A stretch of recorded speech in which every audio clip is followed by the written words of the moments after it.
present the bouquet.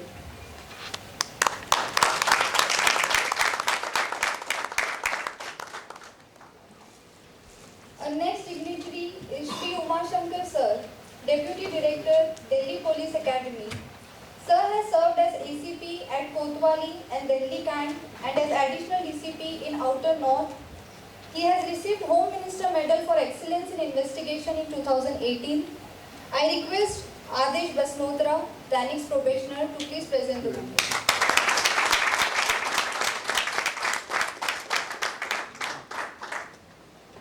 And our fifth esteemed panelist is Shri T.A. Ansari Sir, Public Prosecutor.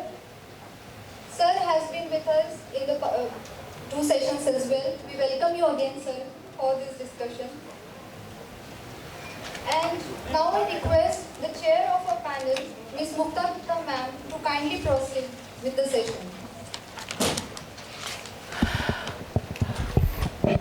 Good evening to everyone. Mr. K. Mahesh, at the outset, I must thank you for inviting me to this August gathering to share my views. And more than share my views, I thought I'll be having a passive role to hear today instead of speaking, and that I am going to do today. So, and welcome Ms. Rebecca John, my friend, always senior advocate, Mr. Shadan Farasat, senior advocate, Mr. Ansari, and Mr. Uma Shankar. It's been a privilege, and it's a very nice combination to have the judicial officers, the prosecutors, the IAS officers, as also the police officers, because they are the ones who deal with these laws, and if all of them are at the same page and the differences in their perceptions get sorted out, I think 60% of the issues get sorted out and need not go to the court.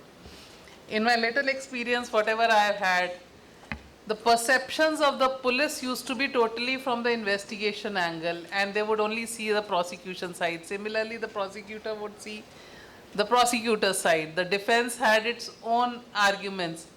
But as a judge, you'd learn to just balance all of this and then see what is the right outcome.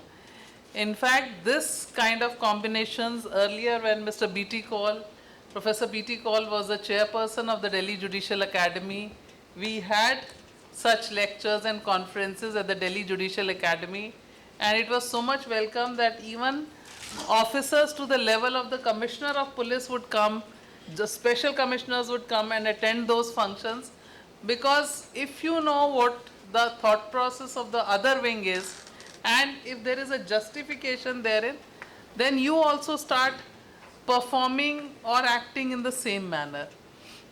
Now, all these three criminal laws have come into force on the 1st July 2024, so there is no speculation thereof. We have to learn, we have to live with it. Of course, wherever lies the problem, they will be sorted out, some at the level of the district judiciary, some by the High Court, and some ultimately by the Supreme Court. And some, of course, the investigating agency and the prosecuting agency will also learn to clarify over the years.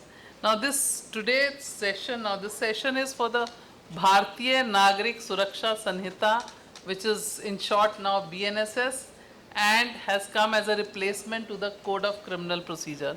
So this determines the entire procedure which is to be followed in the investigation, trial, inquiry, appeal.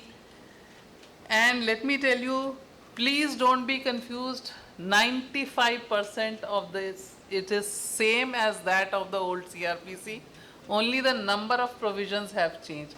So the provisions which are verbatim the same, you can look to the old judgments, they will apply. The only thing you have to say in the court or elsewhere is section so and so, paramateria the old section CRPC, and the judgment on that you can quote. So there will be no problem because interpretations have already been done by the courts on this.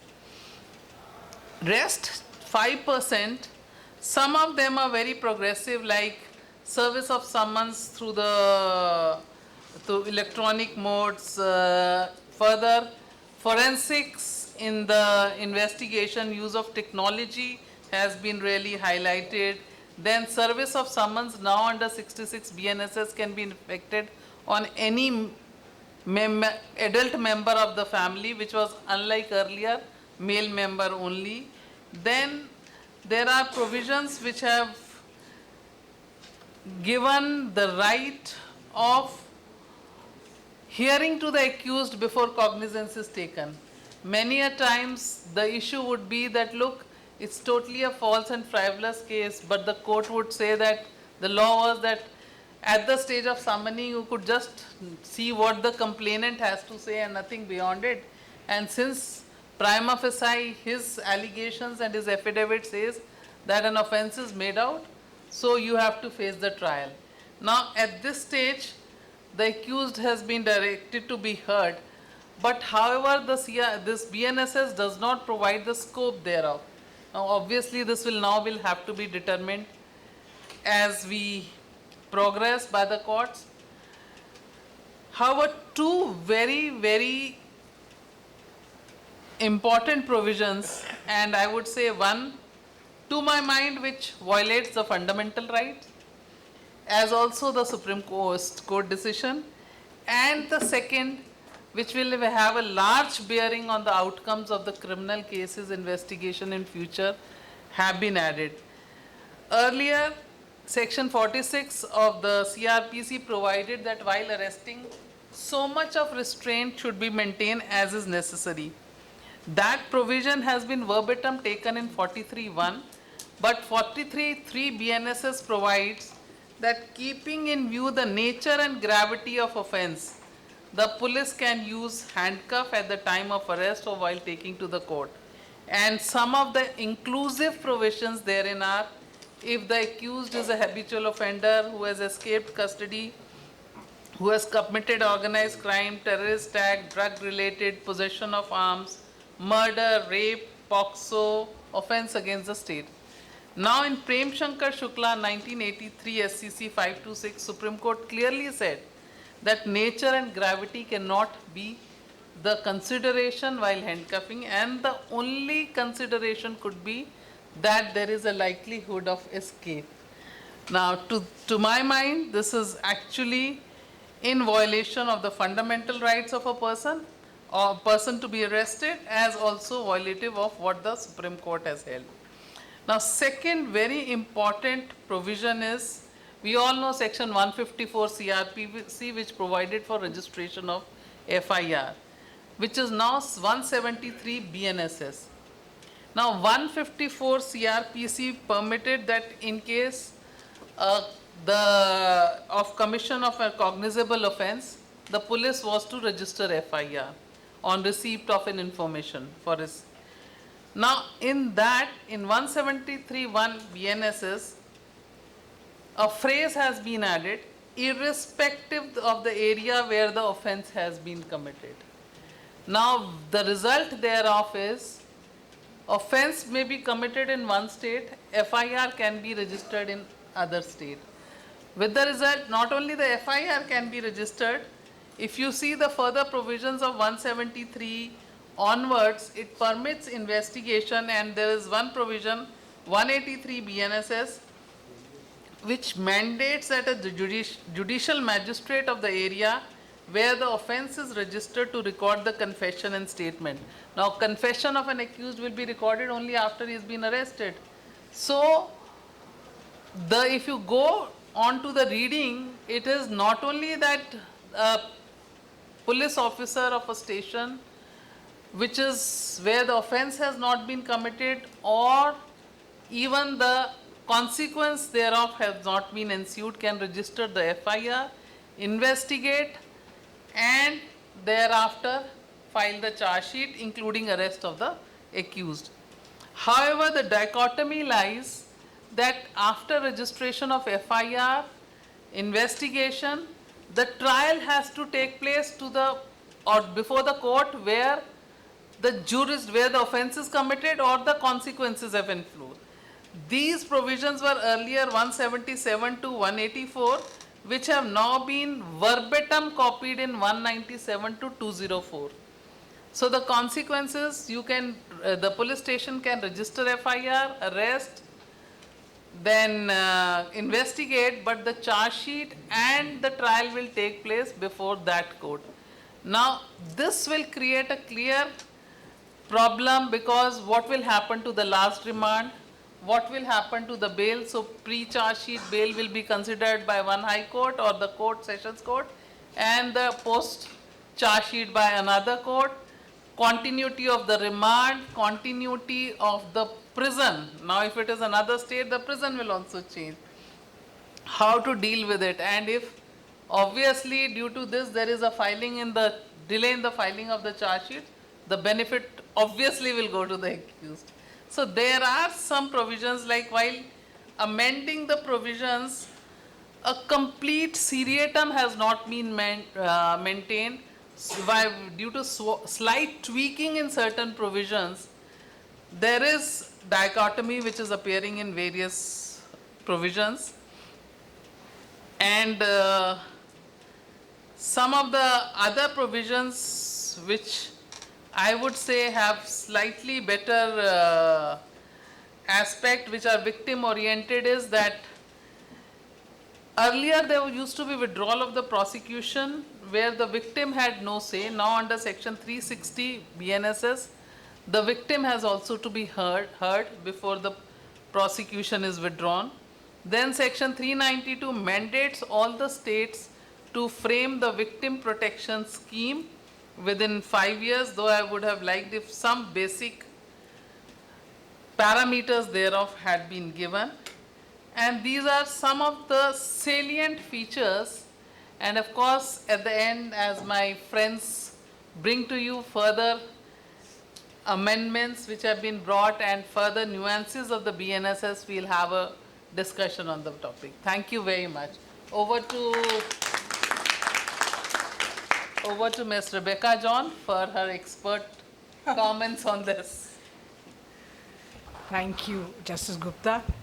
Can you hear me? To my mind, I think the provision which requires the maximum attention is 187 of the BNSS, which earlier used to be 167 of the Code of Criminal Procedure. Remand, as you know, is integral to any procedural law. And when a person is arrested, the law is that within 24 hours of his arrest, he must be produced before the magistrate for purposes of remanding such person to police or judicial custody, or releasing him on bail if the facts of the case so warrant. Now, the critical change which has come about in 187 is 187.2. That is when a accused is produced before a magistrate after the first 24-hour period, the magistrate continues to have the power to remand such accused in tranches of 15 days, not exceeding 60 or 90 days, as the case may be, depending upon the offense for which the accused has been arrested. So there's no change there. What has changed is, under the previous law, the first 15 days was the interchangeable custody period, where the police could ask for the custody of the accused for the entire period of 15 days or for a few days within the first 15 days. That has now shifted, and that's a critical shift, in as much as 187.2 now authorizes the police to seek the detention of an accused in police custody up to a period of, within a period of 40 days or within a period of 60 days. Although the tranche remains 15 days maximum, but between the first and the 40th day, the police has the right to go back to the magistrate and take police custody remand of the accused person, albeit for a maximum period of 15 days within the first 40 or within the first 60 days. This, to my mind, is a critical shift from the past regime. What will ultimately give rise to challenge, and I would think it would happen pretty soon, is the wording of subsection 3. And if you were to read 187(3) very carefully, you will see that 3 critical words from the old CRPC has been deleted from subsection 3. Subsection 3 now says, after talking about 40 days and 60 days, it now says that the magistrate may authorize the detention of the accused person beyond the period of 15 days if he is satisfied that adequate grounds exist for doing so, but the magistrate shall authorize the detention of the accused person is in custody under subsection for a total period exceeding 90 days or 60 days, as the case may be. Now, the critical words that have been deleted in subsection 3 is otherwise than in police custody. And this has led some analysts to raise the red flag and to say, does this mean that the police have the right to seek custody? I hope you don't get ideas from this. To seek custody for a total period of 60 or 90 days? Or will subsection 2 prevail over subsection 3? What is the effect of the deletion of the words otherwise than in police custody from subsection 3? So that is a matter of some debate among legal circles and will have to be ultimately resolved by a constitutional court. So that is the first provision that I would like to flag in terms of the changes that have been brought about in the BNSS. The other provision, Justice Gupta has already spoken about 173 of the BNSS, which is an interesting provision because 173, let me just give you a background, and I think this is the reason why 173(1) was introduced.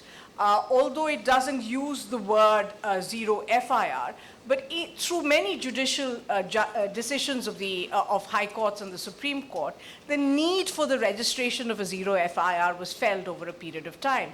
If you recall the horrific rape and murder of a dentist in Telangana some years ago, and if you recall that after it was discovered that she had been murdered, her parents had to go from police station to try and get an FIR registered, and everywhere they said that we're not the police station of jurisdiction. So there has been a call from within legal circles that we must resolve this issue, and regardless of where the offense has been committed, if a person comes with an information which says that a cognizable offense has been committed, the police station must register the FIR.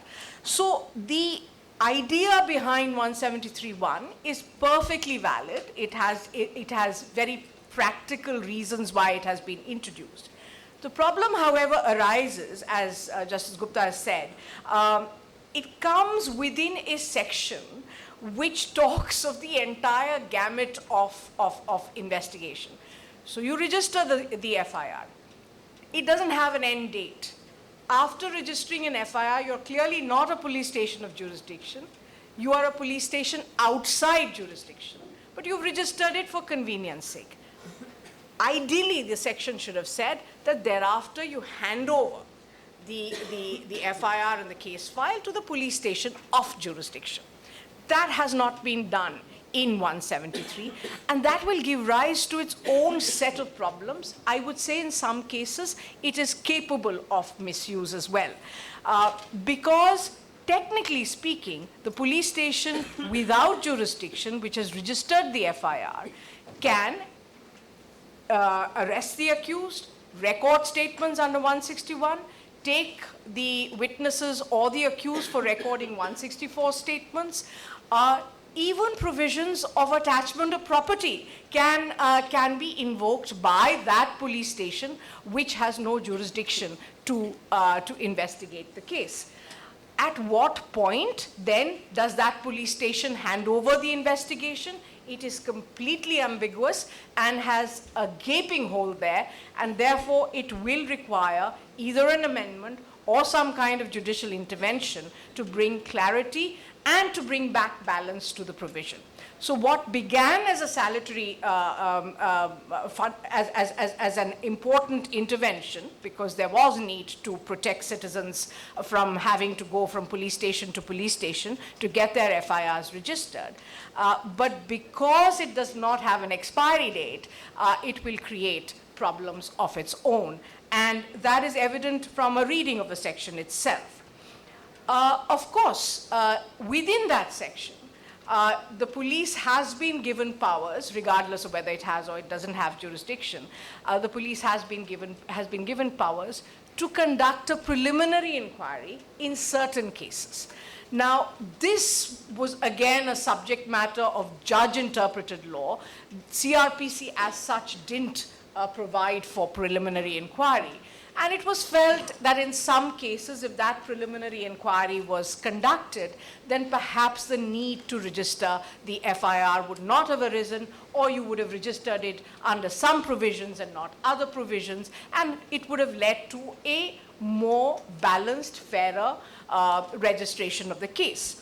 The problem again is, how do you reconcile this with the judgment, the Constitution Bench judgment of the Supreme Court in Lalita Kumari's case, where Lalita Kumari says that the minute the police finds that a cognizable offense has been committed, it must register an FIR.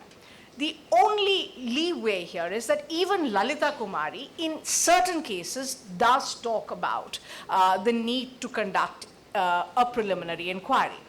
What I find a little strange, perhaps, is the offenses for which the police has been given the power to conduct preliminary inquiry. Offenses which which are punishable between 3 and 7 years, the police has a right to conduct a preliminary inquiry, but not offenses which are more serious in nature. So there has been a classification of offenses for which preliminary inquiry can be conducted, and those offenses which are more serious in nature, that preliminary inquiry cannot be conducted. There are, of course, timelines which are incorporated throughout the BNSS, and if the police chooses to conduct a preliminary inquiry under the timelines given in the BNSS, they must return, they must conclude that preliminary inquiry within a period of 15 days. This is, to my mind, a very important provision, and therefore requires all of us to engage with it. How much time do I have? I can give it to Shadan. Huh? Okay. Another 5 minutes. Another 5 minutes. Another 5 minutes, okay. There is this concept